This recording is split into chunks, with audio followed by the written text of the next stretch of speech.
রাজস্থানের জয়সালমীরে ভয়াবহ দুর্ঘটনা, চলন্ত বাসে আগুন।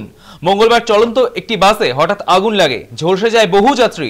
এখনো পর্যন্ত 20 জনের মৃত্যু হয়েছে, আরো কয়েকজন বেশ গুরুতর আহত হয়েছেন।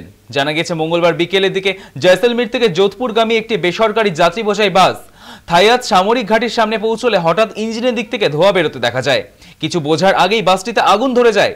মুহূর্তের মধ্যেই আগুন ছড়িয়ে পড়ে পুরো বাসে। দাউ দাউ করে জ্বলতে থাকে বাসটি। আতঙ্কিত যাত্রীরা জানালা ভেঙে লাফিয়ে নামতে চেষ্টা করে। অনেকেই রাস্তায় পড়ে গুরুতর আহত হন, কেউ বা আগুনে পুড়ে মারা যান। খবর পেয়ে দ্রুত ঘটনাস্থলে পৌঁছয় সেনা সদস্যরা। উদ্ধার কাজে নামেন তারা। আহতদের স্থানীয় হাসপাতালে ভর্তি করা হয়। পরে দমকলের কয়েকটি ইঞ্জিনের চেষ্টায় আগুন নিয়ন্ত্রণে আসে। ততক্ষণে পুরো বাসটি ভস্মীভূত হয়ে যায়। জানা গিয়েছে ঘটনার সময় বাসে অন্তত 57 জন যাত্রী ছিলেন। আগুন লাগার পরই চালক ও সহকারী চালক বাইরে বেরিয়ে এসেছিলেন বলেও জানা গিয়েছে।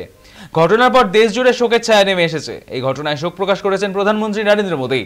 মৃতদের পরিবারের জন্য আর্থিক সাহায্য ঘোষণা করা হয়েছে। প্রধানমন্ত্রীর দপ্তর থেকে জানানো হয়েছে, মৃতদের পরিবারকে 2 লক্ষ টাকা এবং আহতদের 50,000 টাকা করে সাহায্য দেওয়া হবে। এদিকে রাজ্য প্রশাসন দুর্ঘটনার কারণ খতিয়ে দেখতে তদন্তের নির্দেশ দিয়েছে।